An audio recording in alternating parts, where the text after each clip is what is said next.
Thanks, Morgan. Okay, so we're going to take sort of a people-oriented approach to this, kind of cross-cutting the systematic thinking about how to do email programs. And so first I want to go down the panel and have each person introduce themselves and say, what business is your company in? What does it do? How does it measure success? And what about the business would shock the people in this room and intrigue them? Go ahead, Phil. Okay. Well, good morning. Phil Davis. I'm CEO of Rapleaf.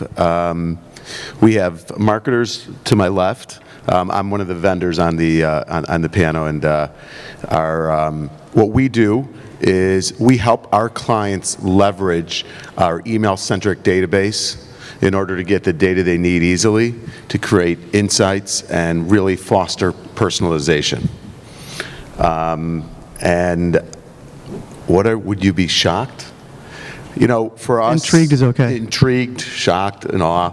You know, for us, what really I think fuels us to do this is we believe strongly in the whole notion of personalization, and we love it when we watch our clients go from optimizing to the campaign to optimizing for the person, and that's really the journey that we're very focused on fostering.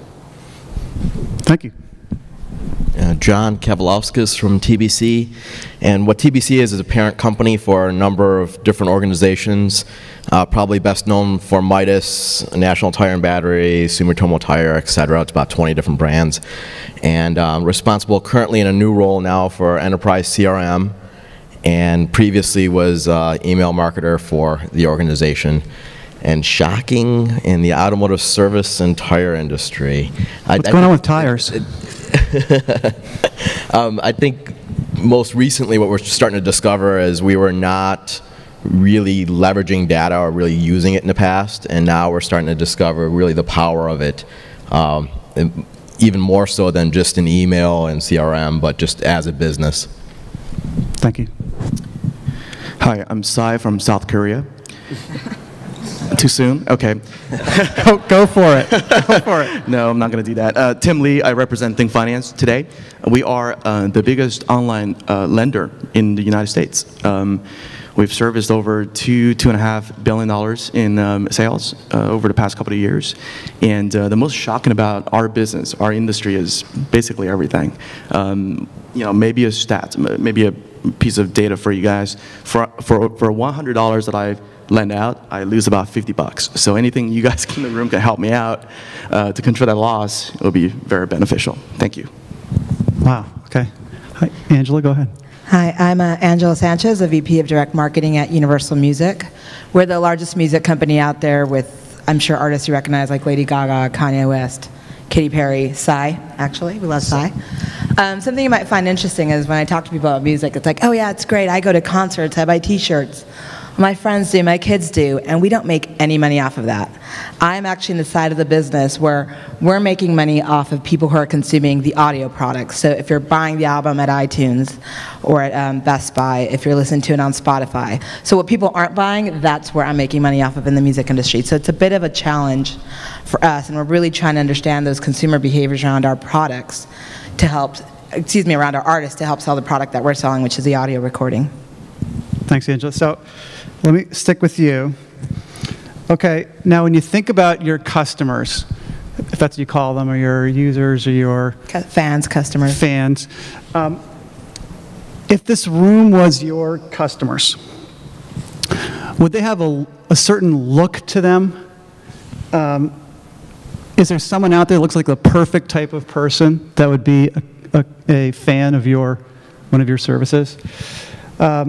Is there a way you would sort them? Is there some like clear sorting of like 3 or 4 groups or something like that?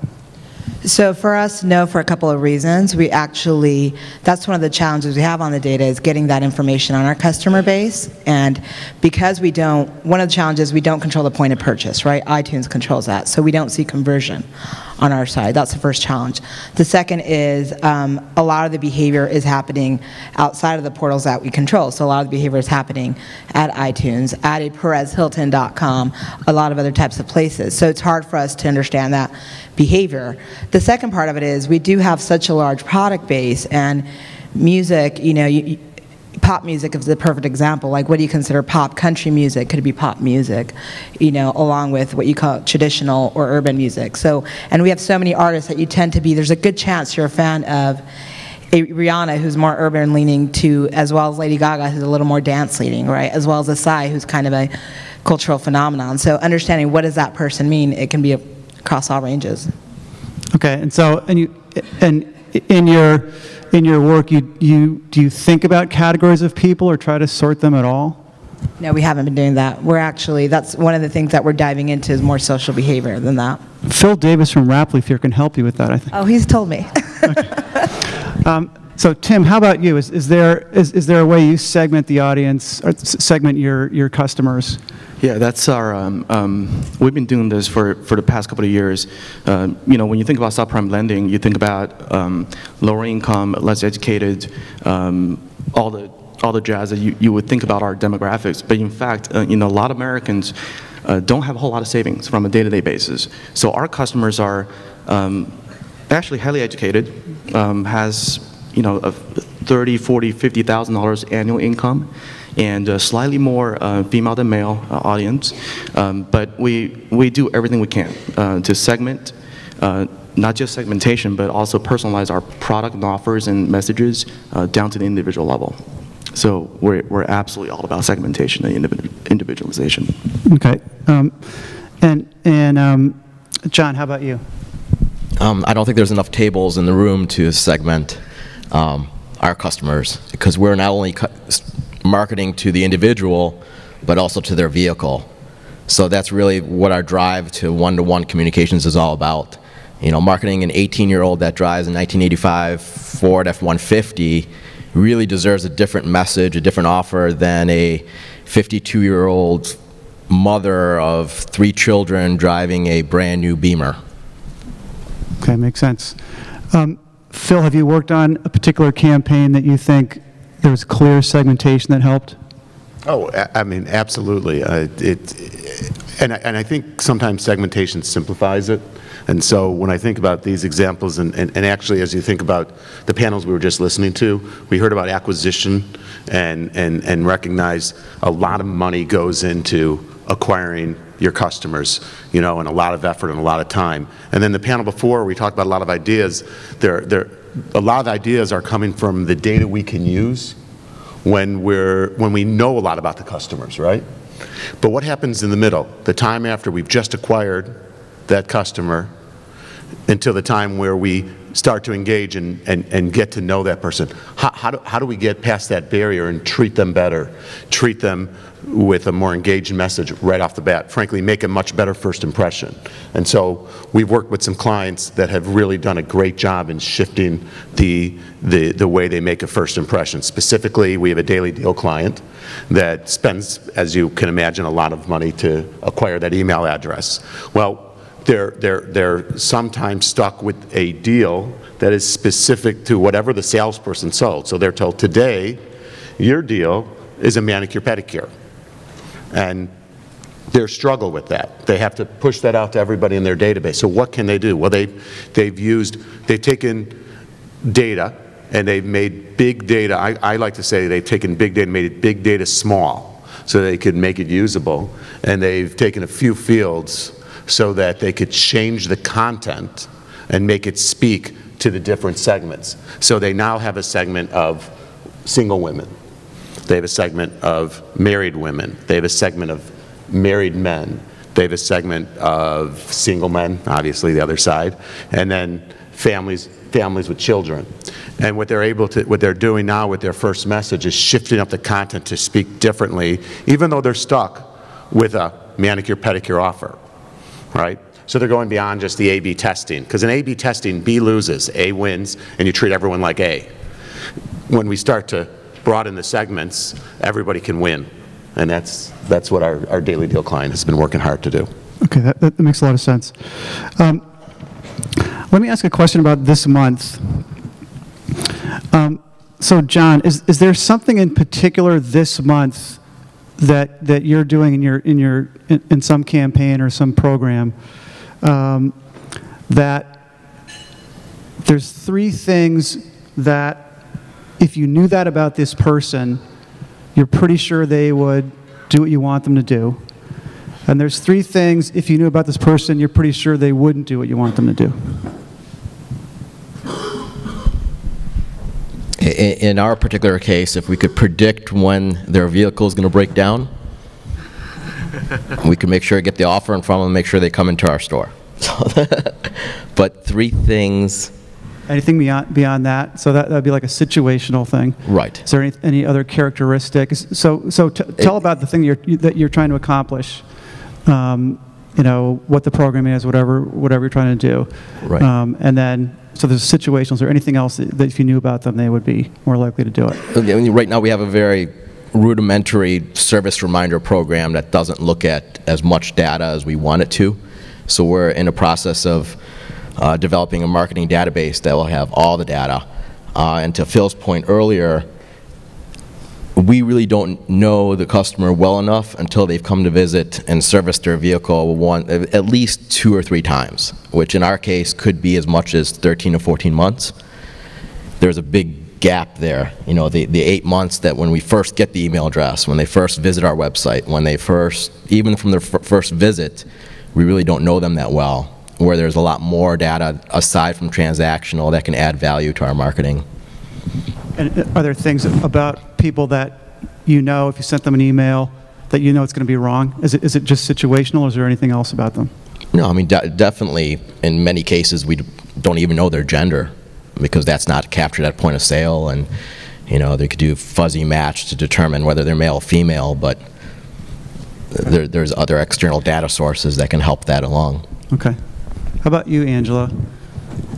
You know, I think for us, we're really trying to understand what our fans' affinity are to our artists, right? And one of the, you know, we've got 250 million views on YouTube on the new Psy video, just to keep bringing that up, in the last 2 weeks.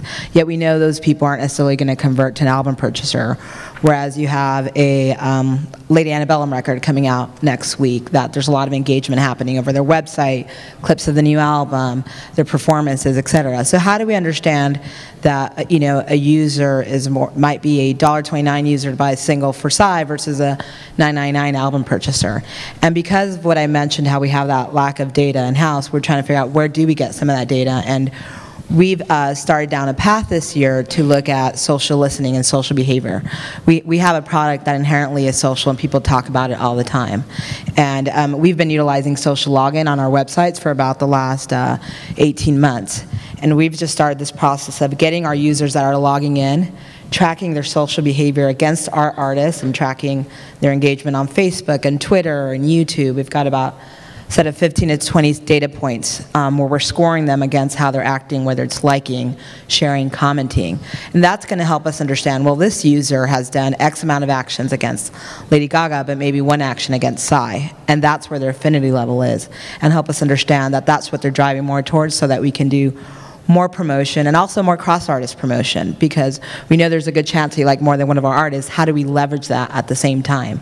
And the hardest thing was not having a recommendation engine in-house, or having people's interests change on a daily basis. So even looking at just a 3-month trend versus looking at what their behavior was in the last year. And those are tests that we're in the middle of scoring our consumers based on their social behavior and starting to do in small sample data sets, but doing targeted emails based on that. Great. Tim, how about you? Actually, the subprime lending industry is very cyclical, very seasonal. This month is actually, quote-unquote, not a very good month for us. Can you guys guess why? Tax refunds. Tax refunds.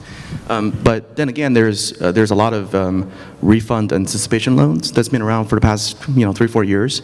The government actually shut it down. Nobody like H&R and some of the other brick and mortars can do these loans anymore.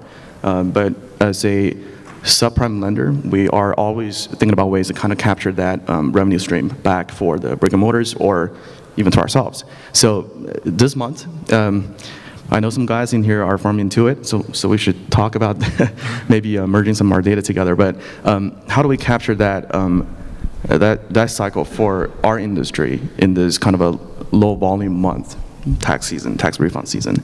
How do we get back into that? That's what I'm trying to solve for our industry. And is there certain types of data that you could find out that would help you with that? Well, to start, we can certainly look at who has purchased TurboTax, for example, right? Or who has visited certain sites that are related to tax refunds or tax refund advice, or an email list of from personal finance advising sites, perhaps, right? To kind of append that data set to our list of customers, things like that. Cool. John, how about you? Is there some particular type of data that you would want to get that would help you in May? We want all of it.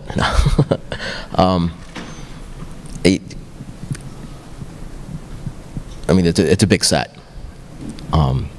Getting to know how. Like if you could get the top one or top two things, what would they be? Just to start. I mean, obviously, being able to fully leverage transactional data is key. But as we mentioned, there's a big gap there between being able to act on the transactional data and getting to know the customer. So, gender, geographic location, how affluent they are, whether there's kids in the household. Those all fit in. Yeah. And based on that, you can start making some predictions on the type of vehicles that they own and also their driving habits. So Phil, you're in the business of helping companies, obtain the right kind of data. If you're looking at these cases, and you're going to go help them, what would be the first thing you would say for them to? Well, I mean, I think it's interesting listening to John. John's challenges are very similar to a lot of our clients' challenges, and that's that gap period between the time I spent all this money to acquire email and the time when I know enough about them through my behavioral and transactional data that could really make a difference. The challenge is if I do a poor job of communicating with them initially, I'm never going to make it to that time. And so there are probably, I think there's actually 7 data fields at the end of the day that if you have those fields early on, you know a lot about your customer, you could do a tremendous amount of personalization in email and really begin to engage. And those 7 fields really are age, gender, location, marital status, presence of children, homeowner status, and income. And not every client needs all 7. Some need 2 or 3, some might want all 7. But with those few segments, and again, it's distilling big data, starting with the small pieces that are the building blocks to everything else. You could begin to, the opportunity to personalize from the very beginning. And then, be able to acquire more information through the process that you can use. The other nice thing about those same fields is all those fields help provide context around other behaviors. So if you have purchase data, is the purchase that someone's making a purchase that is going to be repeatable, or is it a one-off purchase? Is it a gift for somebody that they just went to your store and you're assuming it's something they're going to do over and over again? And that leads to a very bad experience if you get it wrong. But data can provide the context around the behavior so that you can make better assumptions and you could do a better job of modeling into a great early engagement program. So that's exactly where I'd go. Okay. One of the things we're looking at with just that data is looking at how we could do some predictive modeling to determine how to improve our acquisition programs in addition to our direct mail pieces. And just to put numbers on it, so like, how do you measure your response rates today? You measure success today, and what do you think predictive modeling could do for you? What would be worthwhile if it could achieve those results? Anything incremental, incremental lift would be definitely significant for the organization. And we just measure, redemption on coupons, whether the people that we mail or email come back and purchase from us during a campaign period. Okay. Angela, you were talking about social interaction as, you know, a big source of information. Music seems to be the perfect place for that. For Tim and John, are you seeing people talk about the services you provide? Tim, it would be interesting to see if people actually talk about them. Nobody wants to talk about that they needed emergency cash to buy tires, right? Because it's not something that they advertise on Facebook or Twitter or anything like that. Say, hey, guess what? I just borrowed $500 from you know, one of the Think Finance partners, and here are the rates. Here's the awesome rates I'm paying for these loans. Nobody talks about that. In fact, I want to go back to what Phil was talking about of the 7 attributes. As a lending company, we cannot use any of those. We can't use age, marital status, gender, income, specifically not geography, to underwrite anybody for a line of credit. Wow. There's a lot of laws against that, as we all know. But actually, we are very close partners with Rapleaf. Why? There are other type of information that's very interesting to me because, as you know, we are a pure online play. There's no brick and mortar stores. You go onto our website, you apply for a loan, and instantaneously we will make that decision of approval or denied, and we'll deposit that cash into your bank account tomorrow. So why is email so interesting to me? Because we experience a tremendous amount of fraud. First party, second party, third party fraud. So how do I detect that? One of the ways we want to look at this stuff from an email perspective is the born on date, for example. How long have anybody seen this email address in the ether, right? Is it created 2 months ago? Is it created 5 years ago? It's such a powerful data point for us around email. It really adds a lot to us in the fraud detection arena. Also, there's a couple of other very, very interesting aspects of email, which is the usage behavior, usage pattern. In the traditional credit underwriting world, we look at your numbers of inquiries that you've had in the last 3 months, or numbers of credit cards you've gotten in the past 6 months. But with the email, I also look at email in that sense. How often have you used your email to apply for something? Very relevant to numbers of inquiries on your credit profile, or how many times we've seen your email being transmitted on the internet, if you will, in the past 30 days or 30 minutes, if you will. Those are all really, really powerful data points around an email, not necessarily all of the other things we talked about around email, but those are all the behavior attributes around the email that's very interesting to us, and that is something we are using today to kind of defend fraud in terms of our my business. Interesting. So John, are people talking about, do you see people talking online about types of services that you guys are working with? Yeah, I correlate the auto service industry kind of like a dentist.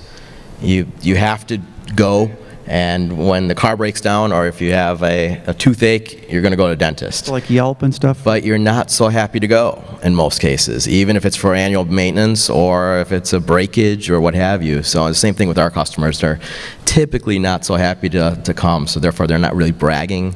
Unfortunately, if they have a bad experience, then they may say something to their friends via social. But so you get like more bad Yelps than good Yelps? In many cases, yes. Okay. Yeah. But is there any way you can use that information? If someone says, "Gee, I had a bad experience here at this place," is there something that you can do to jump in there and notice those people and either give additional service, or is that just a bad experience in general? And kind of. No, I think there's a lot of opportunity to be more proactive and jump in there, and we're exploring different ways to do that, and that will bring them back in. Angela, I think music is probably one of the frontier heads for social media. So looking at as you do and thinking about this next year, are there particular things that you think are happening in social media that are particularly valuable to you and things that you'd like to take advantage of? I don't know if there's anything new. I think we've been trying to do this for the last, year or two with it was talked about earlier on acquisition, using social media to acquire, because, you look at the top Facebook pages and the top Twitter accounts, the top Instagram, they're all artists. And I can guarantee you our email lists are nowhere near the size of what you're seeing on the numbers on the social media space. So for us, it's really, that's why it's the acquisition point, and B, the behavioral information, to try to use that for targeting, because we still feel very strongly, I think this is talked about all the time, right? The emails where we own the consumer. We years ago went the MySpace route and stopped creating artist websites, and even though MySpace is still around, it's really not around anymore. So that coming data, back though. I'm sorry? It's coming back. They did a redesign. Yeah, no, it's not coming back. Looks good, even though. JT, Justin Timberlake's not even doing a good job bringing it back. So it's just been a challenge. So for us, it's such a valuable space, but that's not the medium we want to utilize. We still want to focus on the assets that we control, and that's email and that's web.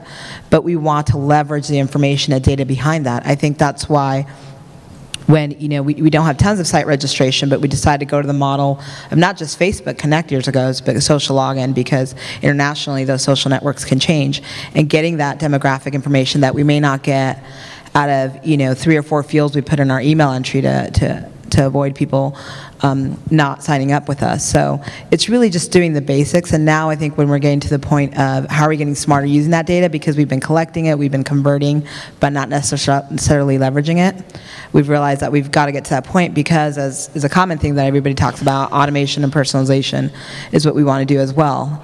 And we think that's a great space to get the information if I'm not purchasing it from Phil, sorry Phil, or anywhere else. You will.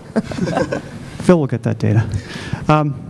So let me do one last thing, and then we'll go do questions. So in the rest of this year, what are 1 or 2 things you're going to do to increase or improve your use of data?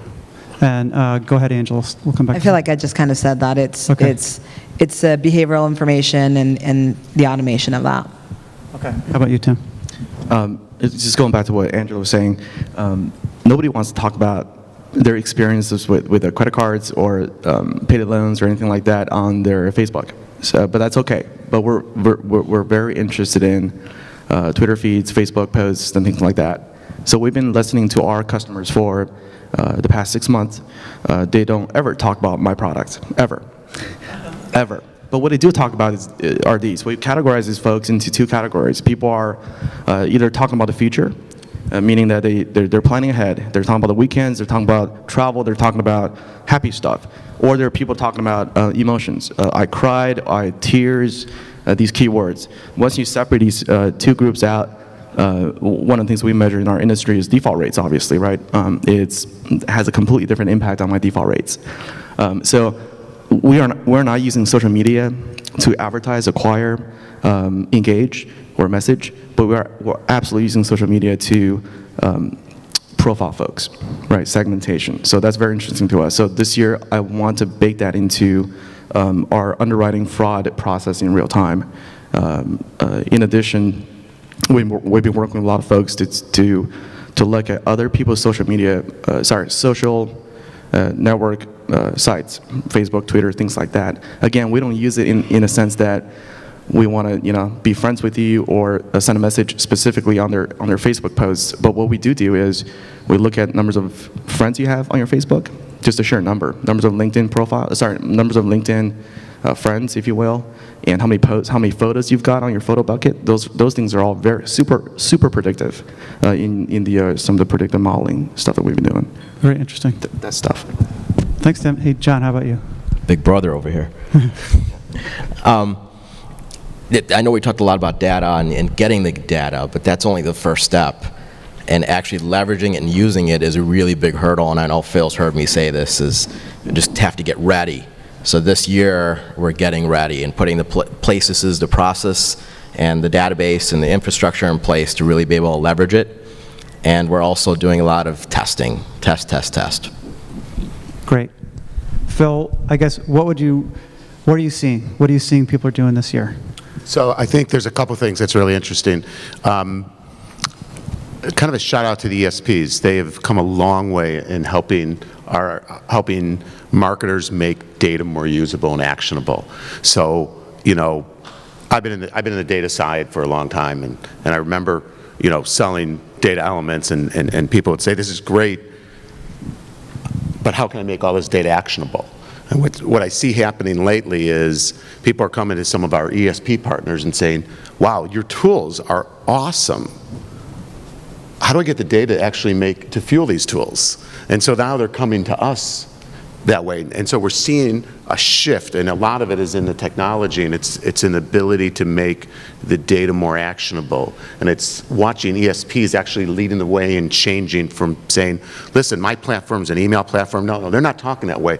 They're talking about, we're a multi-channel marketing engine that helps you do things in real time. They're going to lead the charge in going from optimizing the campaign to optimizing toward the individual. We're going to fuel it with data, but they're really going to lead this effort. And the changes we've seen there have been remarkable.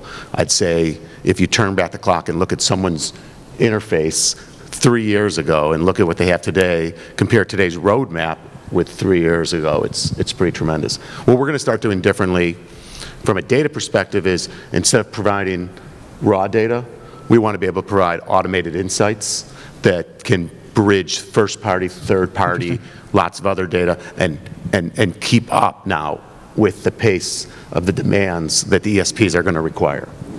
Great. Okay, well, first let's thank the panel.